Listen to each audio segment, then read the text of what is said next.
बहुधा गीता प्रेमी व्याख्याताओं ने इस अध्याय को कर्म योग का नाम दिया है, किंतु ये सांगत नहीं है। दूसरे अध्याय में योगेश्वर ने कर्म का नाम लिया है।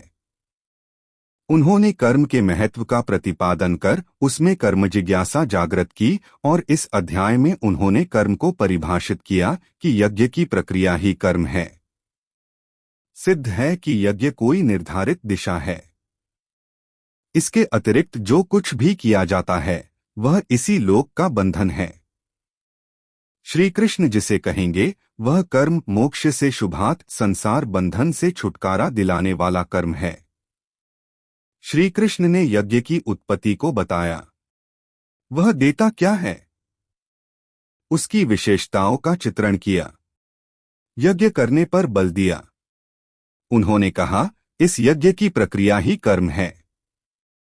जो नहीं करते वे पापायु आराम चाहने वाले व्यर्थ जीते हैं। पूर्व में होने वाले महर्षियों ने भी इसे करके ही परम नैष्कर में सिद्धि को पाया। वे आत्मतृप्त है, उनके लिए कर्म की आवश्यकता नहीं है। फिर भी पीछे वालों के मार्गदर्शन के लिए वे भी कर्म में भली प्रकार लगे रहते हैं।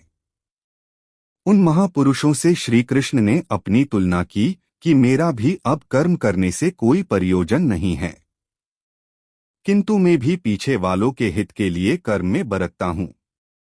श्री कृष्ण ने स्पष्ट अपना परिचय दिया कि वे एक योगी थे। उन्होंने कर्म में प्रवृत्त साधकों को चलायमान न करने को कहा, क्योंकि कर्म करके ही उन साधकों को स्थिति प्राप्त करनी है। यदि नहीं करोगे तो नष्ट हो जाओगे। इस कर्म के लिए ध्यानस्थ होकर युद्ध करना है। आंखें बंद है, इंद्रियों से सिमटकर चित्त का निरोध हो चला तो युद्ध कैसा। उस समय कामक्रोध रागद्वेष बाधक होते हैं। इन विजातीय प्रवृत्तियों का पार पाना ही युद्ध है। आसुरी संपद कुरुक्षेत्र, विजातीय प्रवृत्ति को शनैः शनैः छांटते हुए ध्यानस्थ हो जाना ही युद्ध है। वस्तुत ध्यान में ही युद्ध है। यही इस अध्याय का सारांश है, जिसमें न कर्म बताया न यज्ञ। यही यज्ञ समझ में आ जाए तो कर्म समझ में आ जाए, अभी तो कर्म समझाया ही नहीं गया है। इस अध्याय में केवल स्थितप्रज्ञ महापुरुष के प्रशिक्षणात्मक पहलू पर बल दिया गया है। यह तो गुरुजानों के लिए निर्देश है।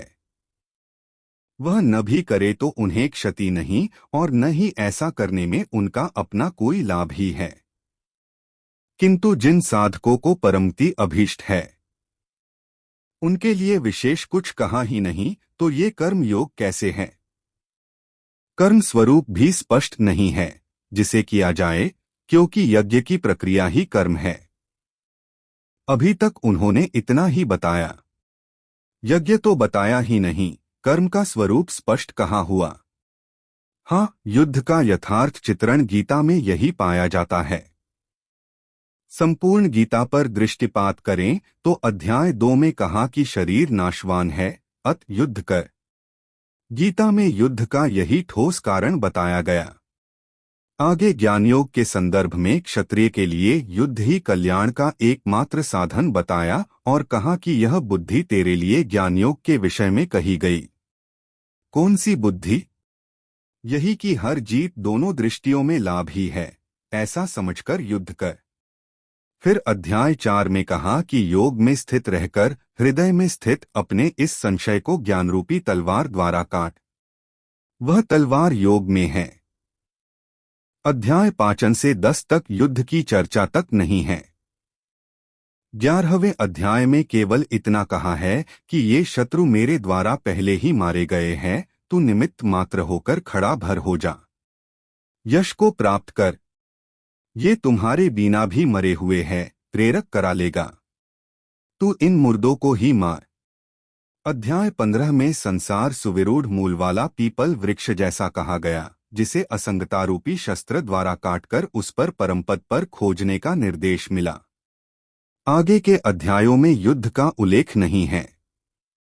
अध्याय 16 में असुरों का चित्रण अवश्य है, जो नरकगामी है। अध्याय 3 में ही युद्ध का विशद चित्रण है। श्लोक 30 से श्लोक 43 तक युद्ध का स्वरूप, उनकी अनिवार्यता, युद्ध न करने वालों का विनाश, युद्ध में मारे जाने वाले शत्रुओं के नाम, उन्हें मरने के लिए अपनी शक्ति का आह्वान और निश्चय ही उन्हें काट कर फेंकने पर बल दिया। इस अध्याय में शत्रु और शत्रु का आंतरिक स्वरूप स्पष्ट है, जिनके विनाश की प्रेरणा दी गई है। इस प्रकार श्रीमद् भगवद गीता रूपी उपनिषद एवं ब्रह्म विद्या तथा योगशास्त्र विषयक श्री कृष्ण और अर्जुन के संवाद में शत्रु विनाश प्रेरणा नामक तीसरा अध्याय पूर्ण होता है।